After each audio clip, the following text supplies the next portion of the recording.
Okay, well, great. Thank you so much for the invitation. Thank you, Andy, for the intro. And it's great to be with you. It's great to see you all enjoying a wonderful Wisconsin dinner as well. And so basically tonight, what I'd like to do is to just take a few moments, two items on the agenda. One is an economic forecast for metal casting for 2022. And then I'll talk a little bit about AFS in the year ahead. And, we've been through a couple of rough years the last couple of years, but this year is promising and we're looking forward to a great year in many ways. Hopefully we'll have some time for some discussion. And I want to just start by saying thank you to the chapter leaders and the chapter members. I really appreciate Jeff for the invitation, and Andy. George is treasurer. I think George has been treasurer for as long as I can remember. And thank you for that service. And Alan, Mike Kamen, amazing job during difficult circumstances as past president, and all of the directors, volunteers, and all of you there tonight. Thanks so much. We appreciate it from headquarters. Well, let's start out with some fun facts about the state of Wisconsin. You all are number one in wages paid to foundry employees at 1.49 billion. You're second only to one other state in which is Ohio in casting output at 5.2 billion a year. And second also in direct foundry jobs. 19,000, but you also support 54,000 jobs. And so that is a huge economic impact, which we share with policymakers and other audiences. Just checking in. You still hearing me okay? Yes. Yeah, we're good. We're here. Good. Okay. Sounds good. Hold on one second. We're getting a microphone. Awesome. All right.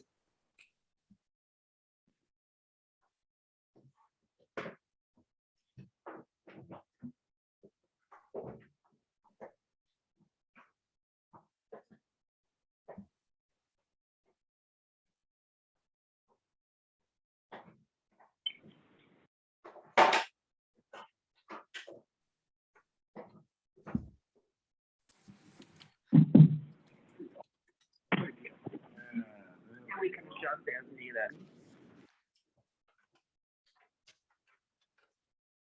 Hey, let's try this, Doug. Okay. Sounds good. How's that working out? That should be good. Okay. Well, just to complete that thought then, the great state of Wisconsin is also fifth in the number of foundries with 119. And then one not so fun fact, and that is that you also are first in taxes paid. But even that is a huge economic contribution. So I'm getting a little feedback, but I'm just going to keep going unless you all wave me down. Doug, let me interrupt for 1 second. Sure. Andy, if you want to mute your microphone, that should eliminate the feedback.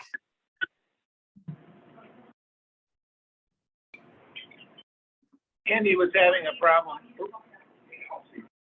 So the number of foundries nationwide is now approximately 1,735. We had less than 10 closures of foundries in 2021, which is a very good year. Steve Edvardi of NADCA and I are working on finalizing that list, but it's going to be, as far as we can tell, fewer than 10, which is a sign that the foundries had a pretty good year.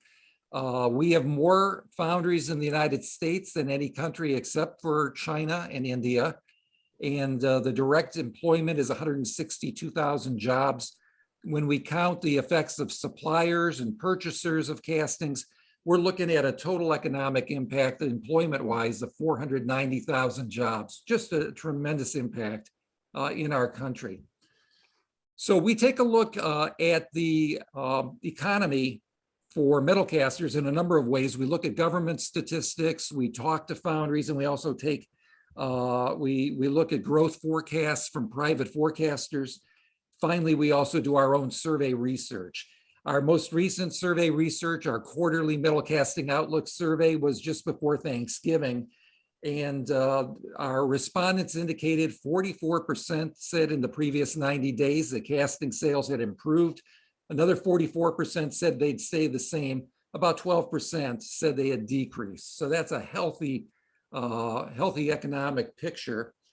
And the outlook for the coming 12 months, very strong, with 87 to 88% of the foundries who responded indicating that they've got a positive outlook for 2022. So we drilled a little deeper and asked, what are your sales projections for the next 12 months? And the sweet spot seems to be between a 7 to 10% increase and also an 11 to 20% increase. There are about 20% of the foundries that expect flat over 2021, but none of the foundries that responded to our survey research indicated they were looking at a decline in 2022. Here's some more good news, and that is that we had a victory on infrastructure legislation in 2021 on Capitol Hill. A lot of investment in various types of infrastructure, be it water, wastewater, ports, bridges, highways, and 2/3 of our members indicate that they think that's going to mean more business for their foundry. Only 1/3 said no impact. That's going to be spread over about 4, maybe 5 years. And so that is good news for our country, and it's good news for foundries. Employment, we are expecting, based on our survey research, about 60 to 70% of the foundries will have a modest increase. A very small number expect a significant increase in workers, and about 1/3 say no appreciable change. And of course, the hard thing right now, as you all know as well as anyone in the country, it's attracting and retaining those qualified workers. Now, every quarter we give a list of 9 priorities or concerns, and we ask the foundry leaders what to rank the top 3. And so for 6 quarters in a row, labor shortages has been the #1 concern. This particular most recent survey, though, inflated costs for chemicals, materials, or scrap shot up, and it's now a close second to the worker shortage. The #3 concern is EPA and OSHA regulations. And of course, this OSHA mandate for COVID-19 testing was already had been brought forth by the administration.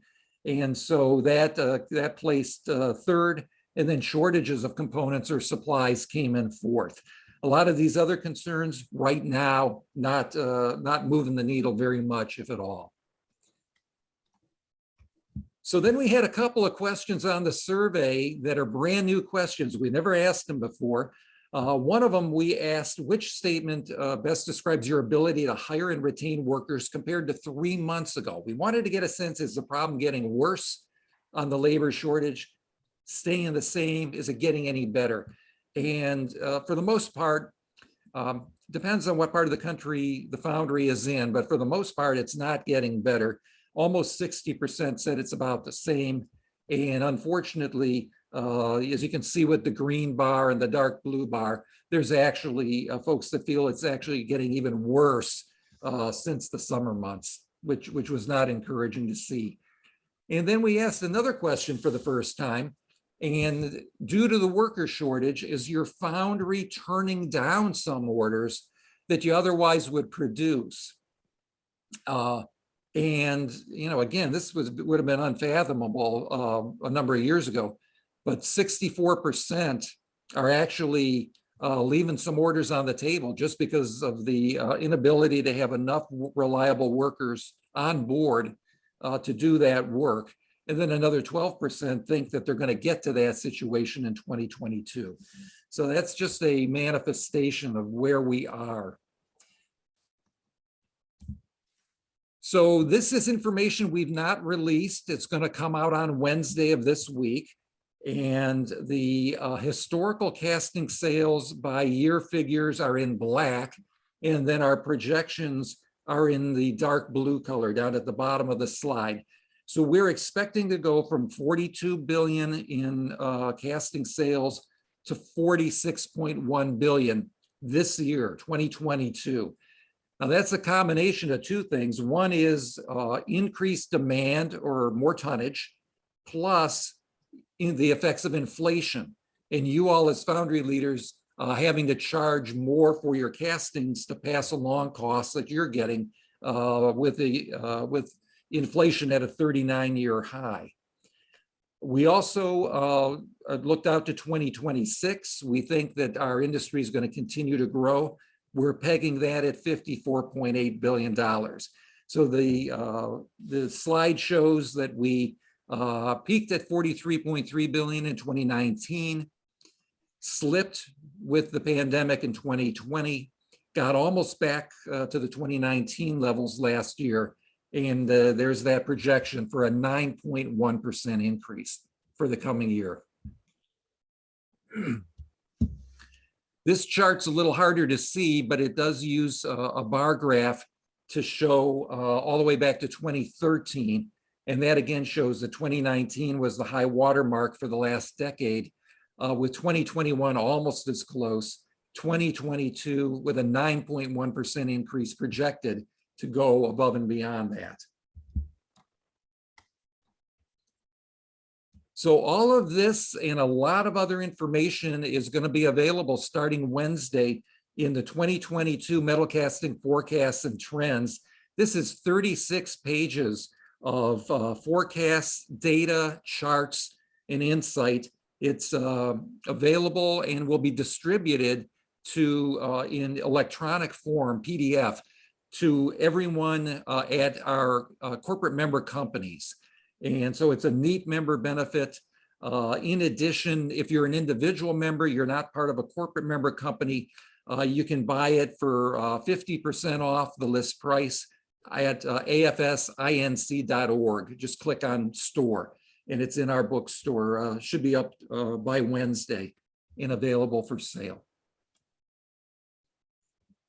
So now we'll pivot from the economy and just talk a little bit about AFS and our members here for the coming year. I always like to start with the fact that we've got just an amazing board of directors who provide strong volunteer leadership. They have a very extensive and diverse background. I think many of you know my background. I've been with associations and chambers of commerce going all the way back to the late 1980s.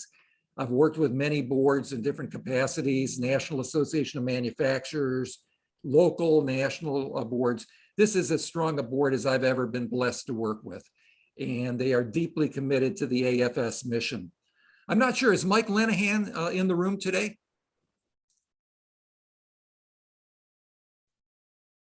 There he is. I think I saw Mike just wave. So Mike, Yeah, he's here.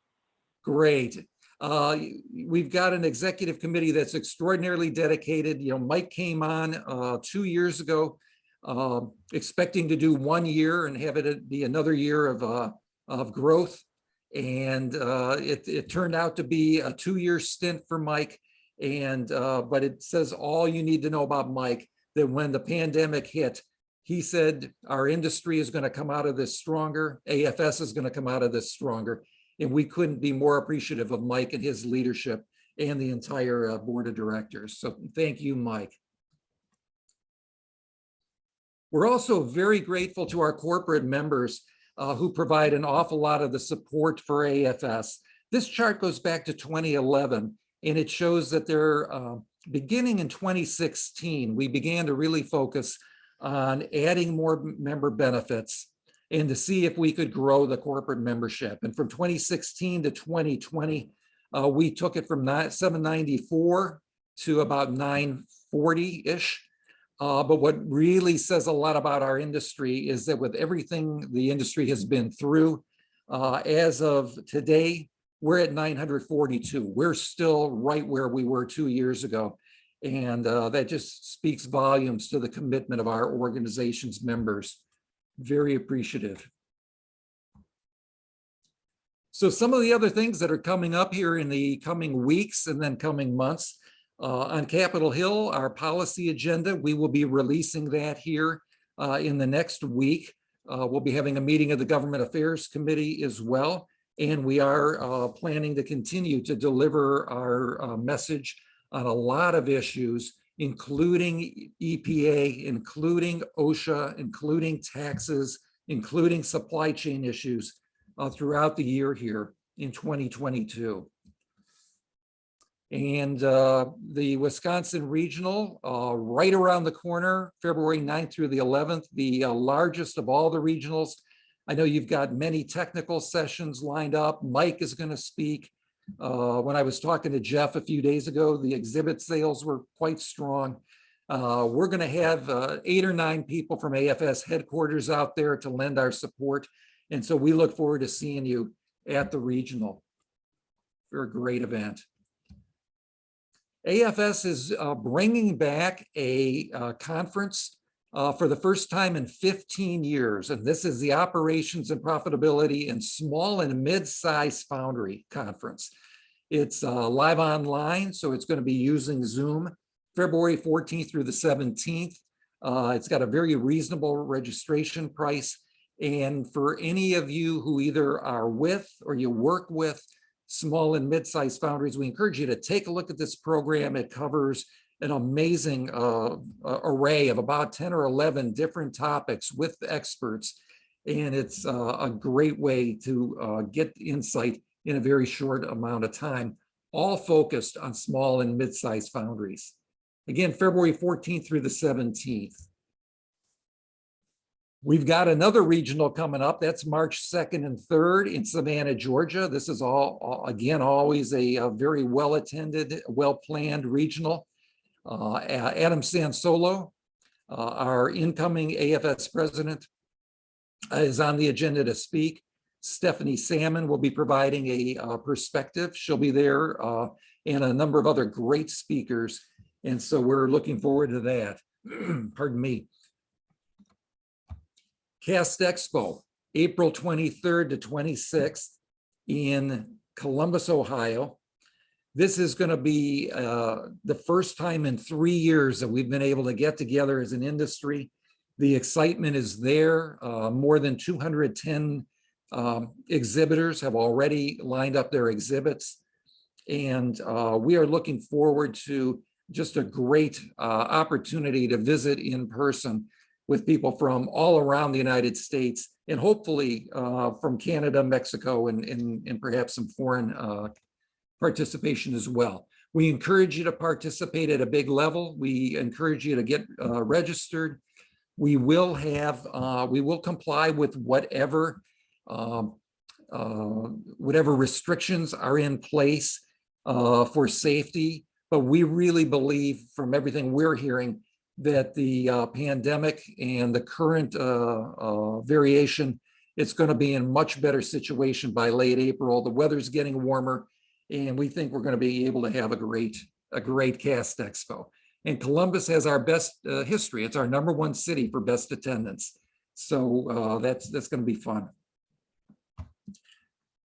There will be a number of things that are new this year at Cast Expo. One of them pertains to the International Journal of Metal Casting and FEF Student Research Competition.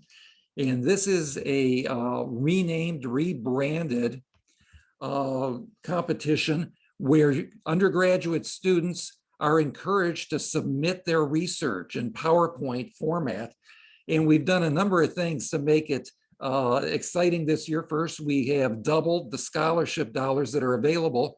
FEF is contributing. Also, the AFS Research Board is kicking in.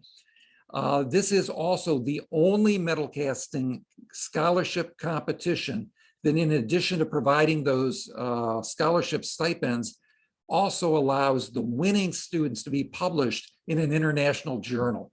So, you know, when we think about it, age 20, age 23, what have you, to be already published in an international journal like IJMC, I mean, that's something that's going to be on somebody's resume the rest of their life. and it's a real feather in their cap. The judges are the members of the AFS Research Board, the officers of the Technical Council, and the editor of IJMC, which is Tom Pruka. So there's 10 judges. They're going to preview the entries and then invite the finalist entries to make 5-minute presentations at 3 o'clock on the first day in the hub, which is that large gathering place with about 100, 110 chairs right on the floor of Cast Expo. The student entries are due March 18th. So right now they've got about 8 weeks, and we're looking forward to having some fun at that event. The Government Affairs Fly-In, this will be the first time in 3 years that we'll be back in Washington, D.C. physically with an AFS presence, and that is June 6th through June 8th. And it'll be great to see our members advocating on Capitol Hill.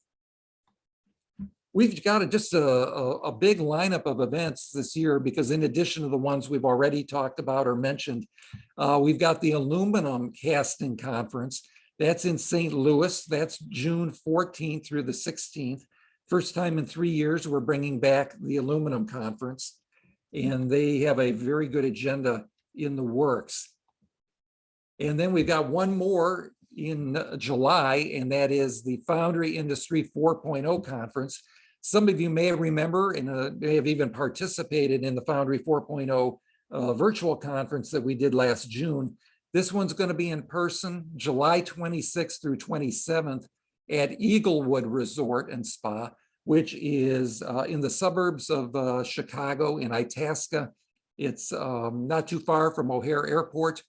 Bring your ideas, bring your questions for the expert speakers, and bring your golf clubs because we're going to have golf on the first day as well. And that's going to be July 26th through 27th. Just a quick recap of some of the new services that AFS has introduced in the past couple of years. We took the metal casting forecast, which is coming out on Wednesday. That used to be once a year. Now it's twice a year. We realized that once a year just wasn't enough to really stay current with all the changes happening in the economy. We've also introduced the cybersecurity coverage program. This is a member benefit that is all about preventing cyber attacks, as well as in providing insurance coverage and recovery support once an attack has occurred. So we encourage every foundry, every supplier, whether you use our program or use another one, we encourage you to make that a priority again in 2022 and make sure that you've got the coverage that you need. Energy discounts for both natural gas and electricity in the states that are deregulated. AFS has a very good program there. And then we also introduced within the last 2 years a health insurance program, and that provides opportunities to get quotes. You can compare the quote with your current. If you want to stay with your current broker, you can do that, but switch to this program if it's financially advantageous and if it's what your workers would value. So those are some of the member services. And then one other one that we just introduced in September, and that is suppliermarketplace.net. So I'm going to take a moment to describe how that works. If you are with a foundry and you're looking for a new supplier during the course of 2022, go to our website, afsinc.org, and click on the box for Supplier Marketplace, or just go to the URL, suppliermarketplace.net, and you'll see dozens and dozens of suppliers listed there, and it is searchable by category. And there's probably 100 categories there. So you can zero in and find the supplier who's got the exactly the service or the consumable or the technology that you're looking for. And you can use that as the starting point for evaluating your search and purchase. Now, if you're a supplier, how do you participate in this? Well, first, it's open to all corporate members. And so any supplier that's got a corporate membership can then get in there, claim your profile, add video, add photographs, put in web links back to your website, put in profiles of your company and what you offer, and then make sure we've got the right category so that you show up when the foundries are searching. We'll continue to promote this throughout 2022 and encourage foundries to take advantage of it. And if any supplier is interested in getting involved in this and would like to talk about corporate membership, please let me know, or Ben Yates, or Kimberly Ferrugia. Any of us would be happy to sit down on the telephone or a Zoom call or what have you, and walk you through the member benefits and how this works and what the investment level would be. So again, that's suppliermarketplace.net. There are tremendous member involvement opportunities. We've got the 10 technical divisions, the 5 management divisions, as well as our chapters and Cast and Connection, live events. So there's lots of ways to get benefits from your AFS membership. And we encourage you to, if there are some newer people, new employees, maybe some younger employees who haven't gotten involved yet in AFS, we encourage you to provide some mentorship to them. Help them, think through which AFS committees or which AFS events make the most sense for them to get involved in. And that helps us with the continuity for our industry, not only in 2022, but in years and years to come. This graphic just lays out what I just talked about. We've got the board of directors, under that, the technical council and the management council, and then the various groups that report under those 2 councils. Over the last several months, we've welcomed 3 new employees. I think you're going to really enjoy getting to know them. Chris Oswald came in as our new Senior Director of Accounting and Finance. Peggy Manila, who was with us for 3.5 years, retired. And Peggy did just a wonderful job. I really enjoyed partnering with her. She also, the board really appreciated her. Chris comes with a background that is sterling, and he's got the CPA background. He's a sharp guy, and he's off to a great start. Kim Ferrugia joined us. Kim had 23 years of experience with a technology association in the Detroit area. And they had some layoffs. They let her go, and their loss is our gain. Kim is in the area of working with chapters and working in membership sales. She also has been at some of the events. She was at our side at the Foundry Leadership Summit and so forth. And she has a real commitment to superior member service. So I think you're going to love working with Kim. And then many, if not most of you know, Brian began with Steve Robison retiring after 26 years with AFS. Brian has come on board as the Vice President of Metal Casting Technical Services. He brings that strong foundation in technology, and he's been a chair of the AFS Aluminum Committee in the past. He was the Vice Chair of the Technical Council. So Brian hit the ground running because he knows AFS so well. And we're also fortunate that Steve Robison is staying on a part-time basis through June 30th. And we could not be more appreciative to Steve in his dedicated service through those years. So again, Chris, Kim, and Brian, our newest employees. So, I'll just again wrap up, and I hope that we'll have some time for a comment or a question or two. But we welcome your input. Any of us on the senior staff, Mike and Brian, Ben, Kathy, and Chris, as well as myself. We also encourage you to look at the AFS Institute training offerings. Last year, we saw a 40% increase in the amount of training being done, almost all of it by Zoom. This year, we'll probably be getting back into some in-person training, but a lot of it will continue to be by Zoom. And Jen Christian is the person to talk to there, but you can find the upcoming courses on our website. And did I mention the website? afsinc.org. So you guys are great, and we sure appreciate not only the historic legacy, but all you're doing with the this year with the regional coming up and your support of Cast Expo. looks like dessert and coffee are coming, and the best part of the meal. But anyway, I'm going to turn it back over to you all and just see if there's any questions or any comments or suggestions for us. Thank you again. All right, any questions for Doug? Doug, I apologize. It's looking like you did such a good job. There's no question. Okay. Well, you all enjoy the dessert and your fellowship. And again, we look forward to seeing you at the regional. Oh, thank you. Thank you for giving the presentation, Doug. Pleasure. It's a